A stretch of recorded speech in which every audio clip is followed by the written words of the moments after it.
कुंद कुंद Jain inter college Khatauli BIS standard club का एक एक्सपोजर विजिट ऋषिकेश के लिए हुआ। सभी बच्चे एक्सपोजर विजिट के लिए मोचिको स्पोर्ट्स प्राइवेट लिमिटेड ऋषिकेश पहुंचे। सभी बच्चे जब वहां पर पहुंचे तो उनका विशेष रूप से BIS देहरादून शाखा, जो देहरादून ऑफिस है, उसके अंतर्गत BIS द्वारा उन सभी का बहुत वेलकम किया गया और सबसे पहले एक इंट्रोडक्शन मीट हुई, जिसमें हमारे देहरादून शाखा से मुजफ्फरनगर ज़िले की नई SPO श्रीमती सरिता त्रिपाठी जी द्वारा सभी का इंट्रोडक्शन किया गया और सभी से इंटरेक्शन भी किया गया। उन्होंने सभी बच्चों से BIS के बारे में बहुत से सामान्य प्रश्न पूछे और उन्हें BIS के आने वाली गतिविधियों के बारे में भी जानकारी दी। उन्होंने यह भी बताया कि हमने किस किस प्रकार से BIS द्वारा जागरूकता कार्यक्रम करने हैं। बच्चों से उन्होंने वर्ल्ड कंज्यूमर डे के बारे में पूछा कि उन्होंने किस प्रकार से कार्य किए हैं। उसके बाद मोचिको स्पोर्ट्स लिमिटेड के जो अधिकारीगण थे, उन्होंने हमें अपने जो प्रोडक्ट उनके शूज़ बनते हैं उनके बारे में बताया और उसके बाद स्टार्ट हुआ हमारा यह एक्सपोजर विजिट। वहाँ पर जो मिस्टर पुनीत सिंह थे, उन्होंने हमें जानकारी दी कि यह मुख्य रूप से IS अर्थात इंडियन स्टैंडर्ड 158444 के अनुसार शूज का निर्माण किया जाता है। सभी बच्चों ने देखा कि किस प्रकार से शूज का निर्माण किया जाता है।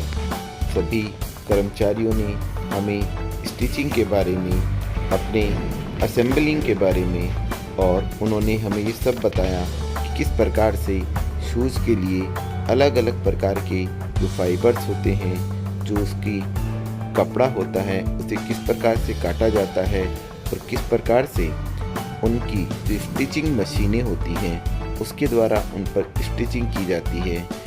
केमिकल लगाए जाते हैं, केमिकल लगाने के बाद किस प्रकार उन्हें हीट दी जाती है, अनेक प्रकार की मशीनों से उसे निकाला जाता है। सभी बच्चे इस जीवंत प्रदर्शन को देखकर बहुत आकर्षित थे और उनके बारे में विशेष जानकारी ले रहे थे।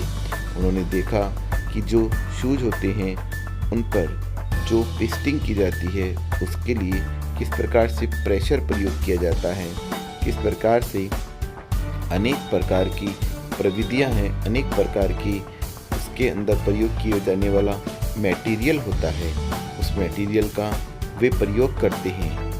उन्होंने देखा कि यह मटेरियल किस किस प्रकार से बनाया जाता है और इन मटेरियल की किस प्रकार से जांच की जाती है।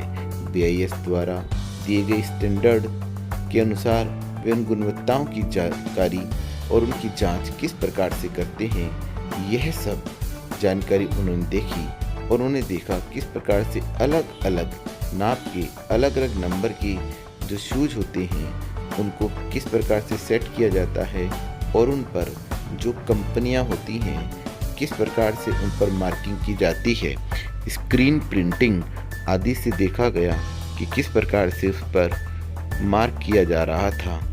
एक स्क्रीन को लगभग 6 बार एक ही जगह बार बार घुमाया जाता है, जिससे जो मार्क उस पर लगाया जा रहा है वह परमानेंट होना शुरू करता है। इसी प्रकार से जब बड़े मार्क्स लगाने होते हैं, भिन्न भिन्न कलर के होते हैं, वाइट कलर भी लगाया जा सकता है। जो कलर कंपनी द्वारा रिक्वायरमेंट वाला होता है वह लगाया जाता है और फिर इन्हें 3D मशीनों द्वारा हम उसमें एम्ब्रोच करते हैं और इन्हें इस प्रकार बनाते हैं कि वह जो मार्क बनाया गया है वह इसमें परमानेंट हो जाए और किसी भी प्रकार से छोटी मोटी कोई व्यवधान आए तो वह हट नहीं सके। इस प्रकार बफर जोन में भी हम ले जाया गया, जहां बताया गया विभिन्न प्रकार के पार्ट्स को किस प्रकार से हम असेंबल करके इस बफर जोन में रखते हैं और फिर जब बफर जोन में समस्त चीज़ें इकट्ठी हो जाती हैं और एक शूज़ का निर्माण होता है तो उनको किस प्रकार से पैकिंग करके ये इसके अंदर लेस डालकर पैकिंग करके सेलिंग के लिए भेज दिया जाता है। और फिर अंत में हुआ क्विज, अर्थात जो बच्चों ने सीखा बीआईएस के अधिकारियों द्वारा उसके ऊपर बच्चों से आउटपुट लिया गया और सभी बच्चों को प्राइज भी दिए गए। इस प्रकार यह एक्सपोजर विजिट संपन्न हुआ।